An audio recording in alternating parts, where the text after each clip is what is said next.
The war in Ukraine, you could say, is reshaping the world. New alliances are being built. A new partnership is on the horizon. Saudi Arabia and Israel. They're taking steps towards normalization.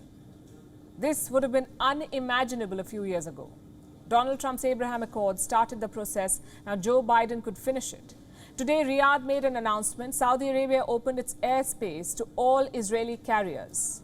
Earlier, airlines from Israel had to bypass Saudi Arabia. They could not fly over the country.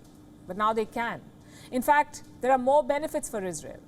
Muslims in Israel will now be able to take direct charter flights for the Hajj. Israeli airlines can operate shorter flights to countries like India and China. They'll burn less fuel. This announcement from Riyadh is being seen as a goodwill gesture, a step towards normalization of ties, one that was engineered by the Americans.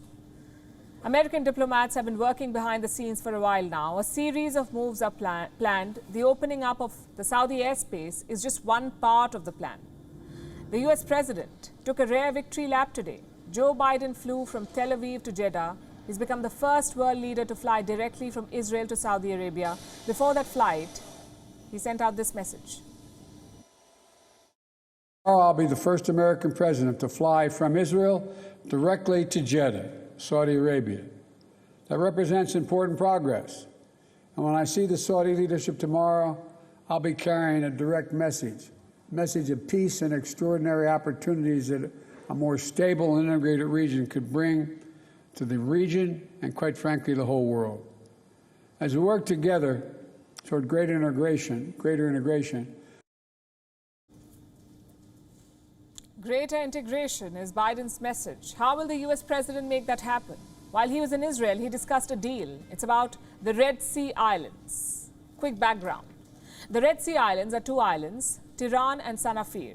They're small in size, but they have strategic significance. They could open up a trade link between Europe and Asia, but they're caught in an old dispute. Until the 1950s, Egypt controlled these islands. Then came the Suez Crisis. Israel invaded the Red Sea Islands. In 1979, a peace deal was struck. Egypt recovered its territory, but they got the islands with a clause. If Egypt decides to hand over these islands to anybody, Israel must approve that deal. In 2016, Saudi Arabia came into the picture. Egypt needed financial support, so it gave the Red Sea Islands to Riyadh, but Israel did not approve.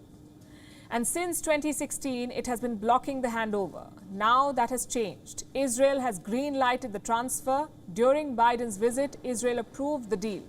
The Red Sea Islands can go to Saudi Arabia. And this is a big breakthrough. With the transfer of the Red Sea Islands, Israel and Saudi Arabia could establish diplomatic ties. Both sides have been trying to achieve this for a while. In the past, Israeli leaders have made secret trips to Saudi Arabia. They used foreign aircraft. They used fictitious stopovers to mask their flights to Riyadh, but they were happening. The last leader to attempt such a secret visit was Benjamin Netanyahu.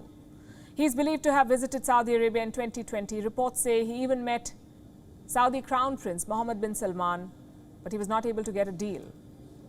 That could happen now. Saudi Arabia might extend more gifts to Israel. Riyadh is expected to deepen its security ties and intelligence sharing with Tel Aviv. Both countries see Iran as their arch enemy.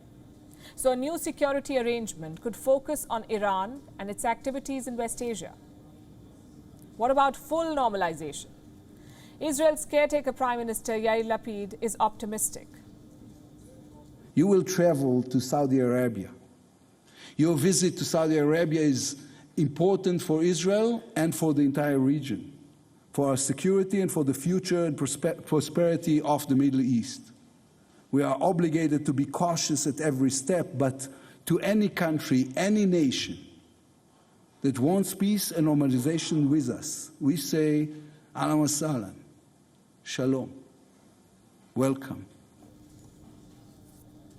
So Israel is ready to welcome Saudi Arabia with open arms. It seems like the ball is in Riyadh's court. Will Mohammed bin Salman take the plunge? Can Biden convince him to normalize ties with Israel? Just a few moments ago, Joe Biden arrived in Jeddah. Saudi Arabia is the final stop of his West Asia trip. The US president will meet King Salman, also the Crown Prince Mohammed bin Salman.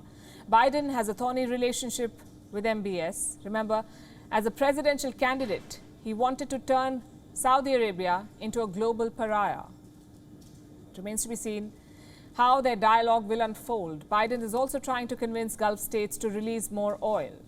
He will meet leaders from other Gulf countries like Bahrain, Kuwait, Oman, Qatar and the UAE to seek more oil supplies. We'll be tracking these developments.